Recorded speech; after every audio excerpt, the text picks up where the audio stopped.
Guys, Amanda here. I was having a little bit of trouble with my computer. Tried to go live earlier. I wasn't sure if it went on or not. So I'm just going to briefly go over non-intimate partners. So let's go ahead and get started. So intimate partner violence from intimate partner violence in that it occurs outside of an intimate partner relationship, right? It's kind of in the name. As a domestic violence victims program, we we deal a lot with and we talk a lot about sexual violence in the context of an intimate partner relationship, but not as much what it looks like to experience sexual violence in your daily life outside of an intimate partner relationship. So that's what we're going to talk about today. So I also wanted to emphasize and focus less on the physical aspects of non-intimate partner sexual violence and more on the other kinds of sexual violence that we experience out in the world. Because we know a lot about when people force you to do things like unwanted sex acts or unwanted touching, right? We know that those things are not okay. Um, but what about the nonverbal or even the things that people say to you as you're just walking down the street or even the things that people text you, right? So I wanted to talk a little bit about that really quickly. So first I'll talk about some of the obvious ones. Verbal sexual violence and what that looks like. So we have whistling, catcalling, that can look like you just walking down the street. Maybe you're walking your dog, you're out on quarantine and you're just walking down your sidewalk and somebody drives by and they make a comment about your body.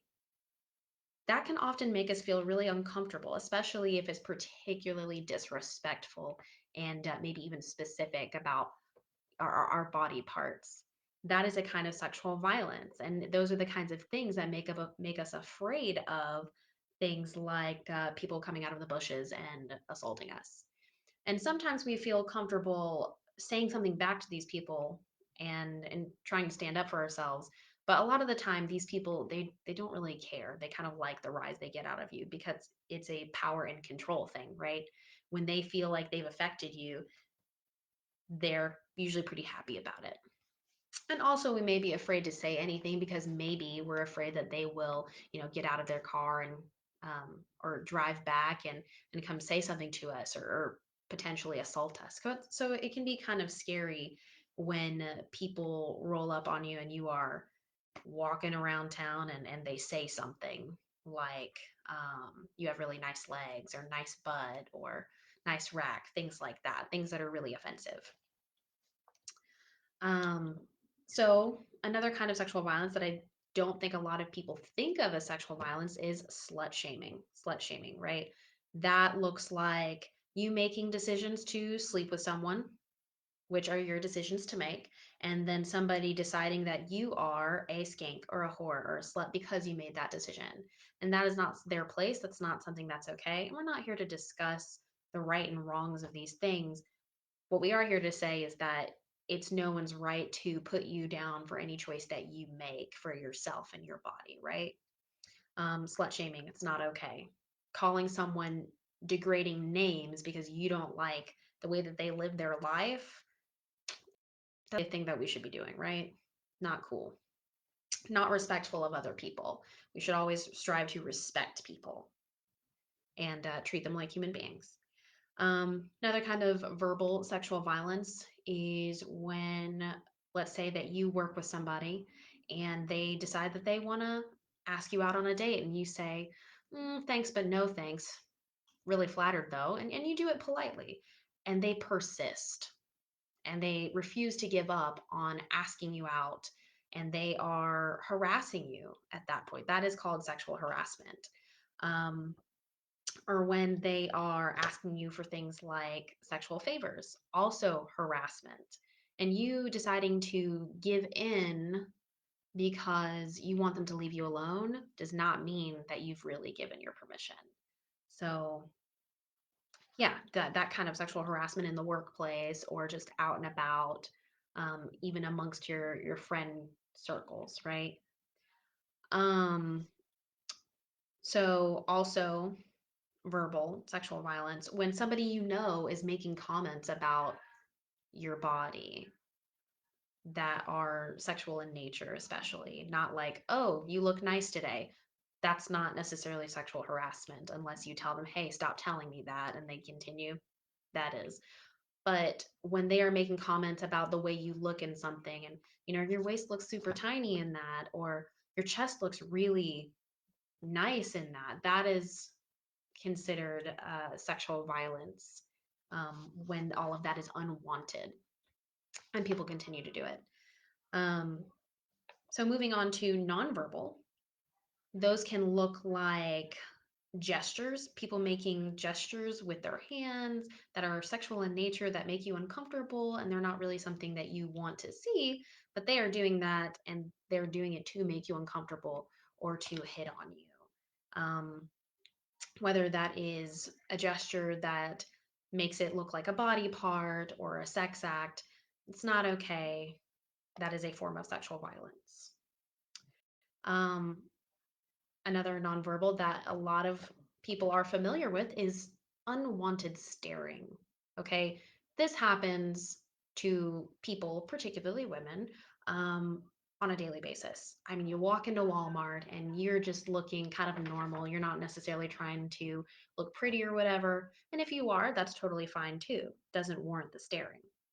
But you get stared at and they're looking at you and you're just like, okay, now I feel like this person might try to follow me around the store and I'm feeling like I have to watch my back.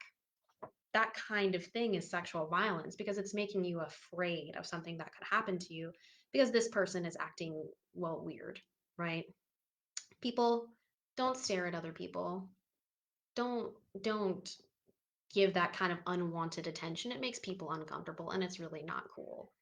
Um, don't do that. Some other nonverbal things are sexual advances that are unwelcome, that may be physical in nature. Well, not necessarily physical, but like you're approaching somebody and you're behaving very forward towards this person. And maybe they don't know you, or maybe they do, but they find it very uncomfortable that you are in their space right now. Also, a kind of sexual violence. Please don't do that. Um, Also, there's written. That can be considered something like obscene text messages. Getting a text message from somebody that you may or may not know very well that is sexual in nature can make you very uncomfortable and make you feel very unsafe. Um, it can make you feel like that person is not a safe person or trustworthy. And also, it's just not okay.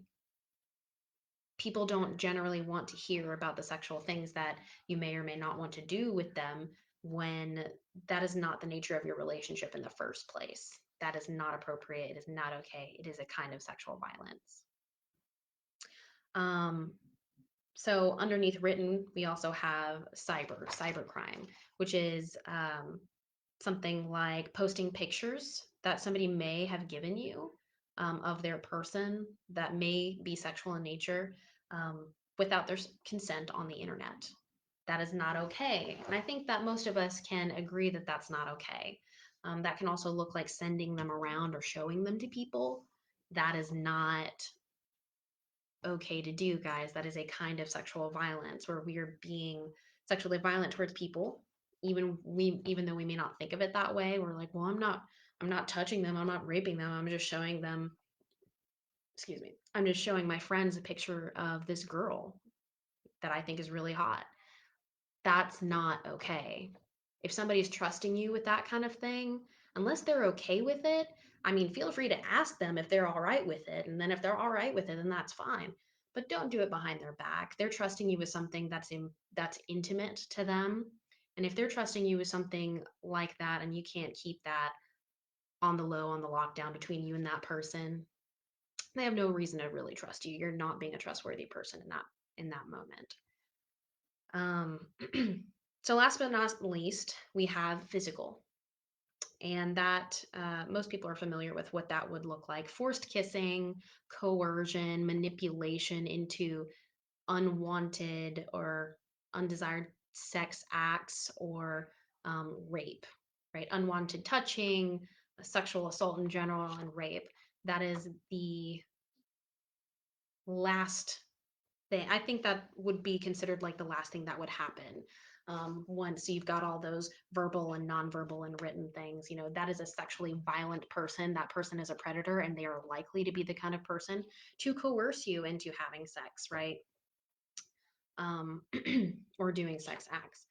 So those are some of the things that also happen within within intimate partner relationships as well.